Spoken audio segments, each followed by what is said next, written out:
Hi everyone. It's been a little bit since I was back here reading to you, so I'm gonna just go back to our book because of Winn Dixie. We're on chapter 14. I've missed reading to each of you, and I know some of you are under some bad weather, so I hope everybody's staying warm, and at least this gives you guys something to look forward to. So we'll go ahead and start on chapter 14. Sometimes I told Gloria the story Miss Franny Block had just told me, or I imitated Otis tapping his pointed toe boot and playing all of the animals, and that always made me laugh. And sometimes I made up a story and Gloria Dump would listen to it all the way through from beginning to end. She told me she used to love to read stories, but she couldn't anymore because her eyes were so bad. "Can't you get some really strong glasses?" I asked her. "Child," she said, "they don't make glasses strong enough for these eyes." One day, when the storytelling was done, I decided to tell Gloria that Otis was a criminal. I thought maybe I should tell an adult about it, and Gloria was the best adult I knew. "Gloria," I said. "Mm-hmm," she said back. "You know Otis?"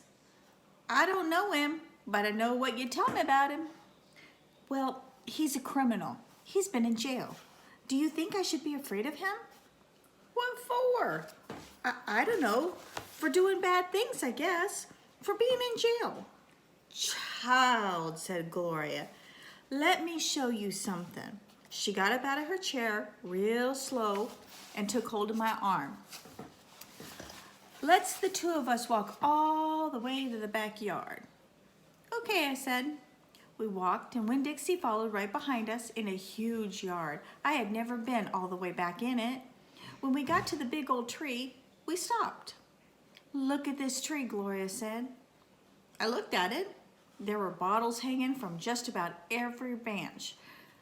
They were whiskey bottles and beer bottles and wine bottles, all tied on with string, and some of them were clanking against each other and making a spooky kind of noise. Me and Winn Dixie stood and stared at the tree, and the hair on top of his head rose up a little bit, and he growled deep in his throat. Gloria Dump pointed her cane at the tree. "What you think about that tree?" I said, "I don't know." "Why are all those bottles on it?" "To keep the ghost away," Gloria said. "What ghost?" "The ghost of all the things I've done wrong." I looked at all the bottles on the tree. "You did that many things wrong, I asked her. "Mm-hmm," said Gloria. "More than that." "But you're the nicest person I know," I told her. "Don't mean I haven't done bad things," she said. "There's whiskey bottles on there," I told her, "and beer bottles." "Child," said Gloria Dump, "I know that. I'm the one who put them there. I'm the one who drank what was in them." "My mama drank," I whispered. "I know it," Gloria Dump said. "The preacher says that sometimes she couldn't stop drinking." "Mm-hmm," said Gloria again. "That's the way it is for some folks. We get started and we just can't get stopped." "Are you one of those people?" "Yes, ma'am, I am. But these days, I don't drink nothing stronger than coffee." "Did the whiskey and beer and wine, did they make you do bad things that are ghosts now?" "Some of them," said Gloria Dump. "Some of them I would have done anyway, with alcohol or without. Before I learned." "Learned what?" "Learned what is the most important thing." "What's that?" I asked her. "It's different for everyone," she said. "You find out on your own. But in the meantime, you gotta remember, you can't always judge people by the things they've done. You gotta judge them by what they are doing now. You judge Otis by the pretty music he plays and how kind he is to the animals, because that's all you know about him right now. All right?" "Yes, ma'am," I said. "And them Dewberry boys, you try not to judge them too harsh either, all right?" "All right," I said. "All right then," said Gloria Dump, and she turned and started walking away. Winn Dixie nudged me with his wet nose and wagged his tail when he saw I wasn't going. He trotted after Gloria. I stayed where I was and studied the tree. I wondered if my mama, wherever she was, had a tree full of bottles. And I wonder if she had ghosts too. The same way she sometimes seemed like a ghost to me. Chapter 15. The Herman W. Block Memorial Library air conditioning unit didn't work very good, and there was only one fan. And from the minute me and Winn Dixie got in the library, he hogged it all. He lay right in front of it and wagged his tail and let it blow his fur all around. Some of his fur was pretty loose and blew right off of him like a dandelion puff. I wondered about him hogging the fan, and I worried about the fan blowing him bald. But Miss Franny said not to worry about either thing. That Winn Dixie could hog the fan if he wanted, and she had never in her life seen a dog made bald by a fan. Sometimes when Miss Franny was telling a story, she would have a fit. They were small fits, and they didn't last long. But what happened was she would forget what she was saying. She would just stop and start to shake like a little leaf. And when that happened, Winn Dixie would get up from the fan and sit right at Miss Franny Block's side. He would sit up tall, protecting her, with his ears standing up straight on his head like soldiers. And when Miss Franny stopped shaking and started talking again, Winn Dixie would lick her hand and lie back down in front of the fan. Whenever Miss Franny had one of her fits, it reminded me of Winn Dixie in a thunderstorm. There were a lot of thunderstorms that summer, and I got real good at holding on to Winn Dixie whenever they came. I held on to him and comforted him and whispered to him and rocked him just the way he tried to comfort Miss Franny when she had her fits. Only I held on to Winn Dixie for other reasons too. I held on to him tight so he wouldn't run away. It all made me think about Gloria Dump. I wonder what comforted her when she heard those bottles knocking together, those ghosts chattering about the things she had done wrong. I wanted to comfort Gloria Dump, and I decided the best way to do that would be to read her a book. Read it to her loud enough to keep the ghosts away. And so I asked Miss Franny, I said, Miss Franny, I got a grown-up friend whose eyes are going on her, and I would like to read her a book out loud. Do you have any suggestions? Suggestions? Miss Franny said, yes, ma'am, I have suggestions. Of course I have suggestions. How about David Copperfield? Who's he? I asked her. David Copperfield is the title of the book, Opal, said Miss Franny. Oh, well, what's it about? It's about a boy growing up. It's been a tradition in a family to read the book aloud. My great-grandfather Letimus read the book out loud to my grandfather every year. And when my father was an old man, he read it out loud to him. It sure must be a good book, I said. Why, that book mattered so much to Letimus that he even took a copy of it with him when he went off to fight in the Civil War. He was just a boy, you know. Letimus was your great-grandfather? Yes, ma'am, Letimus W. Block. Now, there's a story. Winn Dixie yawned real big and lay down on his side with a thump and a sigh. I swear he knew that phrase, now there's a story. And he knew it meant we weren't going anywhere real soon. Go ahead and tell it to me, Miss Franny, I said, and I sat down cross-legged next to Winn Dixie. I pushed him and tried to get him to share the fan, but he pretended he was asleep, and he wouldn't move.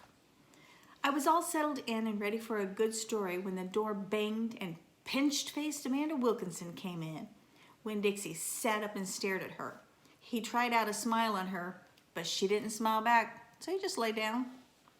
I'm ready for another book, Amanda said, slamming her book down on Miss Franny's desk. Well, said Miss Franny, maybe you wouldn't mind waiting. I'm telling India Opal a story about my great-grandfather. You are, of course, more than welcome to listen. It will be just a minute. Amanda sighed a real big, dramatic sigh and stared past me. She pretended like she wasn't interested, but she was, I could tell. Come sit over here, said Miss Franny. I'll stand, thank you, said Amanda. Suit yourself, said Miss Franny. She shrugged. Now, where was I? Oh, yes, Letimus. Letimus W. Block. I'm almost tempted to go ahead and let's find out who Ledimus is. I mean, we know what his name is, of course, but I wonder what he's going to be doing in the story. So this is chapter 16, and we'll go ahead and stop tonight so that we're ready to read 17 tomorrow. Ledimus W. Block was just a boy when the firing on Fort Sumter occurred. Miss Franny Block said as she started in on her story. Fort Sumter? I said. It was the firing on Fort Sumter that started the war, said Amanda. Okay, I said. I shrugged. Well, Ledimus was 14 years old. He was strong and big, and he was still just a boy. His daddy, Arnold W. Block, had already enlisted, and Ledimus told his mama that he could not stand by and let the South get beat, and so he went to fight too. Miss Franny looked around the library, and then she whispered, men and boys always want to fight. They're always looking for a reason to go to war. It's the saddest thing. They have this abiding notion that war is fun, and no history lesson will convince them differently. Anyway, Ledimus went and enlisted. He lied about his age. Yes, ma'am. Like I said, he was a big boy. And the army took him, and Ledimus went off to war, just like that. Left behind his mother and 3 sisters. He went off to be a hero. Excuse me. But he soon found out the truth. Miss Franny closed her eyes and shook her head. What truth? I asked her. Why, that war is hell, said Miss Franny, with her eyes still closed. Pure hell. Hell is a cuss word, said Amanda. I stole a look at her. Her face was pinched up even more than usual. War, said Miss Franny, with her eyes still closed, should be a cuss word. She shook her head and opened her eyes. She pointed at me, and then she pointed at Amanda. Amanda, you, neither of you, can imagine. No, ma'am, Amanda said, and me said exactly the same time. We looked real quick at each other and then back at Miss Franny. You cannot imagine. Ledimus was hungry all the time. He was covered with all manner of vermin, fleas, and lice. And in the winter, he was so cold, he thought for sure he'd freeze to death. And in the summer, there's nothing worse than the war in the summertime. It stinks so. And the only thing that made Ledimus forget that he was hungry and itchy and hot and cold was that he was getting shot at. And he got shot at quite a bit. And he was nothing more than a child. Did he get killed? I asked Miss Franny. Good grief, said Amanda. She rolled her eyes. Now, Opal, Miss Franny said, I wouldn't be standing in this room telling this story if he was killed. I wouldn't exist. No, ma'am. I had to live. He had to live, but he was a changed man. Yes, ma'am. A changed man. He walked back home when the war was over. He walked from Virginia all the way back to Georgia. He didn't have a horse. Nobody had a horse except for the Yankees. He walked. And when he got home, there was no more home there. Where was it? I asked. I didn't care if Amanda thought I was stupid. I wanted to know. Why, Miss Franny shouted so loud that Winn Dixie and Amanda Wilkinson and me all jumped. The Yankees burned it. Yes, ma'am, burned it to the ground. What about his sisters? Amanda asked. She moved around the desk and came and sat on the floor. She looked up at Miss Franny. What happened to them? Dead. Dead of typhoid fever. Oh, no, Amanda said in a real soft voice. And his mama, I whispered. Dead, too. And his father, Amanda asked, what happened to him? He died on the battlefield. Ledimus was an orphan, I asked. Yes, ma'am, said Miss Franny Block. Ledimus was an orphan. This is a sad story, I told Miss Franny. It sure is, said Amanda. I was amazed that she was agreeing with me about something. I am not done yet, Miss Franny said. When Dixie started to snore, and I nudged him with my foot to try to make him quit. I wanted to hear the rest of the story. It was important to me to hear how Ledimus survived after losing everything he loved. All right, so tomorrow we'll be back on chapter 17. Sorry that I missed all of you in reading. Like I said, I really enjoy reading these books, and I'm hoping that each of you are enjoying the story. I know it's probably a little out of character from what we've read. It's been a long time since I read this book too. So I love the movie. Some of the things in the movie are left out of the book, or the book's left out of the movie, which is typical. So we'll be back tomorrow to read some more. And I hope each and every one of you have a wonderful evening and a good night's sleep. Good night to you all.